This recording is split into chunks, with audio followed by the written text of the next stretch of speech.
De fêter le vendredi ont été châtiés. Donc ceux-là, ils sont dans le droit chemin de ne pas obéir.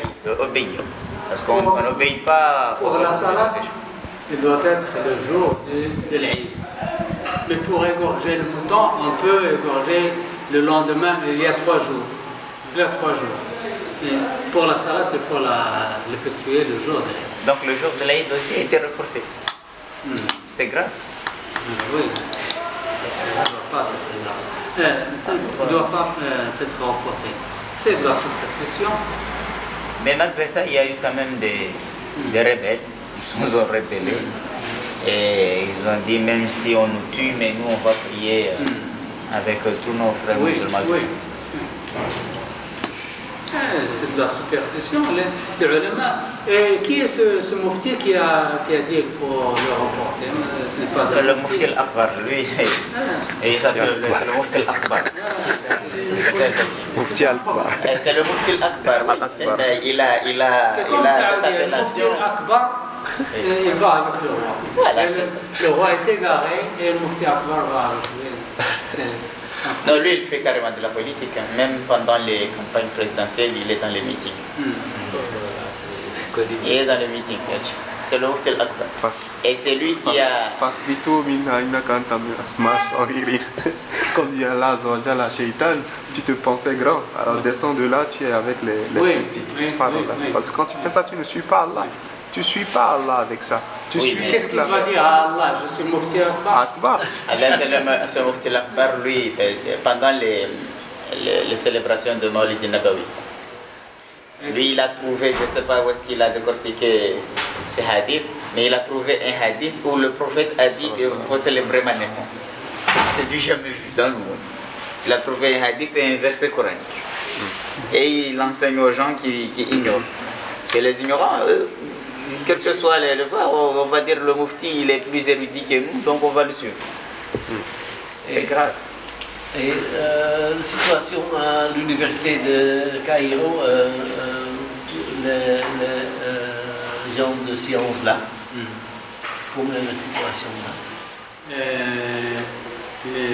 L'université de Caïro, comment elle s'appelle? Azhar. Al-Azhar. L'Azhar, il avait un poids très lourd, maintenant il est 0. C'est là-bas qu'il a fait ses études. Le mufti a fait Notre mufti là est un produit de l'Azhar. Non, c'est 0. Oui. Tous les parrains, les personnalités qui ont du poids sont tombés dans cet âge, dans cette ère. Sauf, il y a des ulama qui sont vrais ulama, mais la plupart sont avérés pas ulama de l'argent.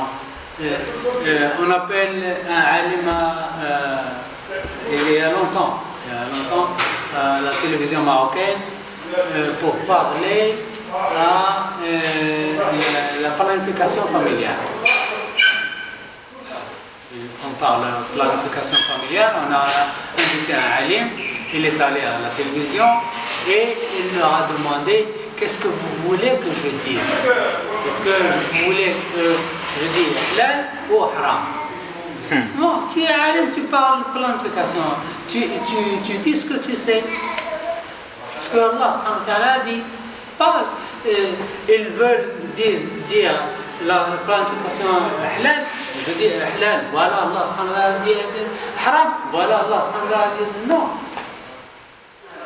Non, tu es alim, tu dis ce que Allah subhanahu wa ta'ala et le prophète sallallahu alayhi wa sallam a dit au sujet de planification. Est-ce que c'est halal, ou c'est haram, ou c'est permis, etc. Voilà. Lui, il a dit, qu'est-ce que vous voulez que je dise? Si vous voulez que je dise halal, je dis halal. Si vous voulez que je dise haram, je dis haram. Ce n'est pas un alim. Il n'a pas de conviction. Oui. Et la planification familiale.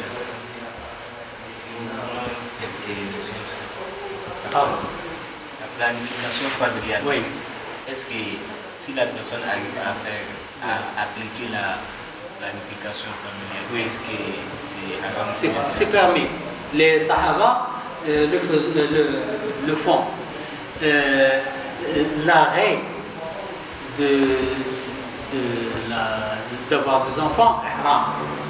Mais la planification est halal. Avoir un enfant et puis s'arrêter pendant 2 ou 3 ans et puis un autre enfant, c'est halal, c'est permis.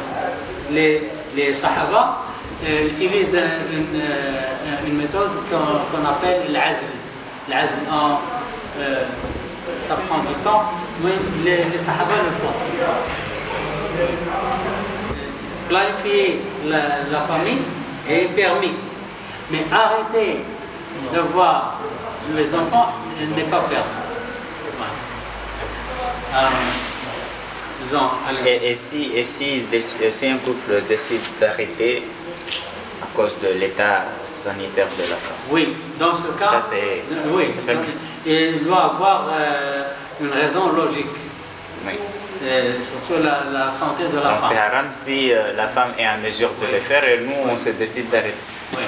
C'est comme l'avortement. L'avortement est strictement interdit, mais si il cause la mort de la femme, on peut faire l'avortement dans les premiers mois, pas dans les derniers mois. Si c'est un docteur musulman,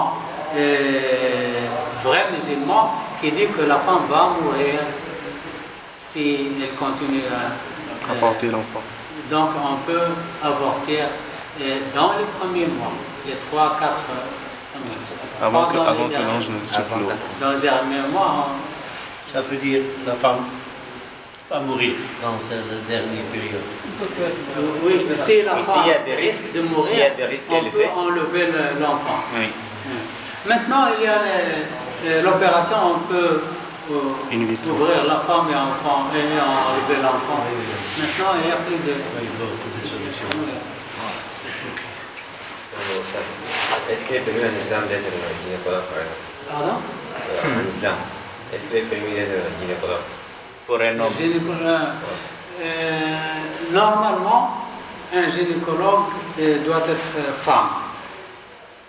Mais si il y a un gynécologue pour les hommes, si la femme est en danger et il n'y a pas de femme, il n'y a pas de docteur femme qui peut sauver la femme, on peut aller au gynécologue homme.